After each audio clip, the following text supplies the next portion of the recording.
Icon நேயர்களுக்கு வணக்கம். நான் உங்கள் கோடங்கி. இது மூவி ரிவ்யூ. பார்க்க போற படம் லால் சலாம். லால் சலாம் படத்தோட ஒருவரி கதை என்ன சொல்லுது அப்படின்னா, மத அரசியல், விளையாட்டில் இருக்கிற அரசியல் ப்ளஸ் அதை வச்சு இங்கே வாக்கு அரசியல், இது எல்லாத்தையும் கலந்து கட்டி அடிச்சிருக்காங்க ஐஸ்வர்யா ரஜினிகாந்த். அதில் நம்ம மொய்தீன் பாயா சிறப்பு தோற்றம்னு சொல்லிட்டு படம் முழுக்க வராரு ரஜினிகாந்த். கோட்டை மதிக்கலன்னு யாசம், உள்ளே இருக்கிற சில ஆட்கள் மேலே நம்பிக்கை இல்லைன்னு சொல்கிறேன். இந்த படத்தில் மொய்தீன் பாய் கதாபாத்திரத்தில் நடிச்சிருக்காரு ரஜினிகாந்த். அவர் இந்த இஸ்லாமிய வேஷம் போட்டாலே அந்த படம் சூப்பர் டூப்பர் ஹிட் அடிக்கும் அப்படின்னு ஒரு சென்டிமெண்டல் ஒரு விஷயம் இருக்கு இல்லையா. இந்த படத்துலையும் பார்த்தீங்கன்னா அவர் ரொம்ப நேர்மையான ஒரு இஸ்லாமிய ஒரு விஷயமா நடித்தா கூட அவர் தன்னுடைய மகன் மேலே அவ்வளோ பாசம் வச்சுருக்காரு. பையனுக்கு ஒரு பிரச்சனை ஆகிடுது.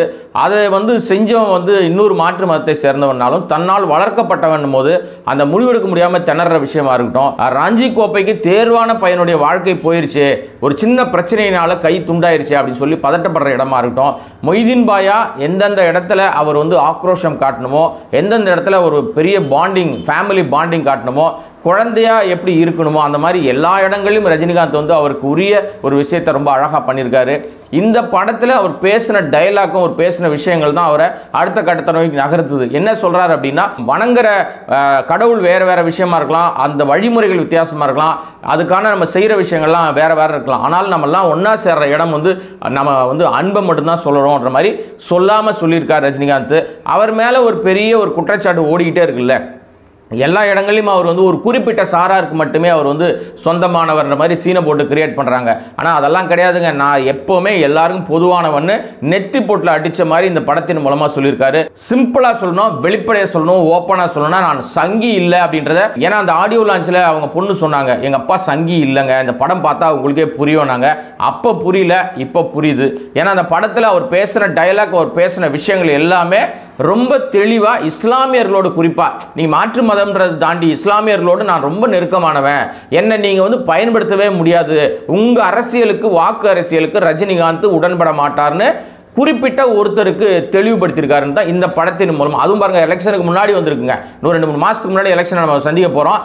அது நேரத்தில் இப்படி ஒரு விஷயத்த சொல்றதுனால அவர் வாசலுக்கே நீங்கள்லாம் வராதிங்க அப்படின்றது தெளிவாக சொல்லிட்டார். அதத்தையும் நம்பிக்கையும் மனசுல வை, மனித நேயத்தை அதுக்கு மேலே வை, அதான் இந்த நாட்டோட அடையாளம். ஒரு சினிமானா ஒரு ஹீரோ இருக்கணும், ஒரு ஹீரோயின் இருக்கணும். ஆனால் இந்த சினிமாவிலேருந்து 2 ஹீரோ இருக்காங்க. அந்த 2 ஹீரோ யாருன்னா, ஒன்று விஷ்ணு விஷால், ஒன்று விக்ராந்த். ஆக்சுவலாக பார்த்தீங்கன்னா இதில் ரஜினி கேமியோ ரோல்னு சொன்னாங்க இல்லையா, கேமியோ ரோல் பண்ணுங்க ரஜினி. அவர் நிறைய நேரம் வந்துட்டார். இதில் கேமியோ ரோல் பண்ணுது அப்படின்னு பார்த்தீங்கன்னா விக்ராந்த் தான். அவர் பாவம் சில காட்சிகள் தான் வராரு. ரஜினியோட பையனாக வந்திருக்காரு, எப்போ வந்துட்டு போகிறாரு, அதனால் அவர் தான் கேமியோ. விஷ்ணு விஷால் நிறைய நேரம் வராருங்க.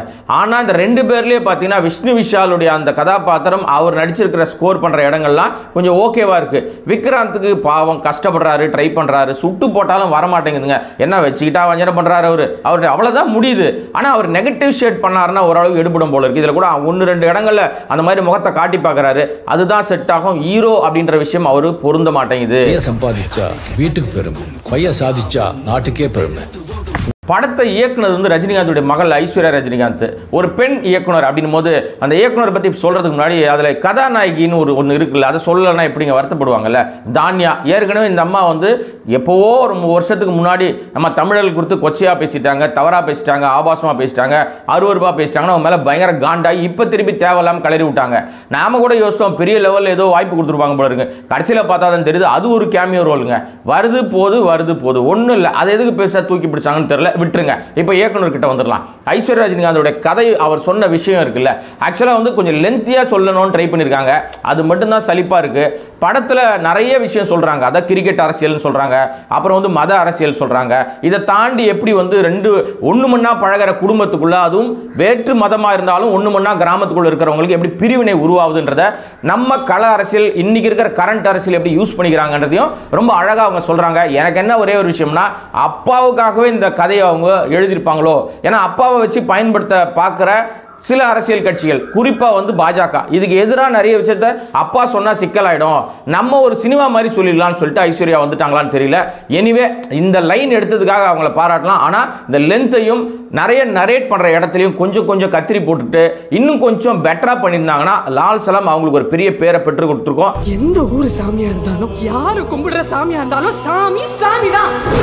ஒரு படத்தோட வெற்றிக்கு பார்த்தீங்கன்னா பேக்ரவுண்ட் ஸ்கோரும் பாடல்களும் ரொம்ப முக்கியங்க.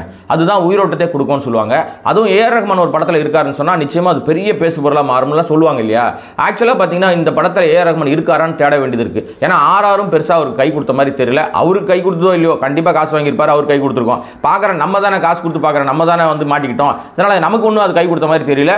ஆர்ஆர் பல இடங்களில் மொக்கையாக இருக்குது. அதுவும் பாடல்கள் அந்த ஜலாலி பாட்டை தவிர வேறு எதுவுமே நம்ம மனசில் நிற்கல. அந்த ஜலாலியும் பார்த்தீங்கன்னா காமன் ஆடியன்ஸ் முணுமுக்கிற மாதிரி இல்லை. ஸோ அவருடைய அந்த பழைய பேட்டர்ன் ஏஆர் ரஹ்மான ஒரு பெரிய ஈர்ப்பும் பெரிய ஒரு எதிர்பார்ப்பு இருந்தது. இதில் பயங்கரமாக மிஸ்ஸு. ரெண்டாவது ரொம்ப அப்செட் பண்ணியிருக்காரு. ஏன் காரணம் என்னன்னு தெரியல. சமீபத்திய ஏஆர் ரஹ்மானுடைய படங்கள்லாம் பெருசாக பேசு பொருளாக மாற மாட்டேங்குது.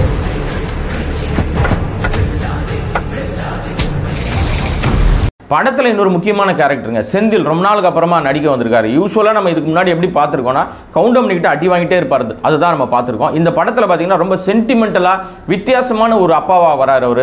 அதுவும் இந்த ஊர் திருவிழா கிராம திருவிழாவுக்கெல்லாம் எப்படி ஊர் சொந்தக்காரங்கள்லாம் பசங்களெல்லாம் ஏன் கூப்பிடுறாங்க அப்படின்றது ஒரு விளக்கம் கொடுத்துருப்பாரு பாருங்களேன். இன்னைக்கும் கிராமங்கள்லாம் அந்த விஷயம் வந்து யதார்த்தமான ஒரு விஷயத்த ரொம்ப சென்டிமெண்டலாக நெகிழ்ச்சியாக சொல்லியிருப்பாரு. பையன் என் பேர பிள்ளைங்க எல்லாம் கூட இருப்பாங்க. நானும் வருஷம் பூரா வாழ்றது இந்த 2 நாளைக்கு தான்.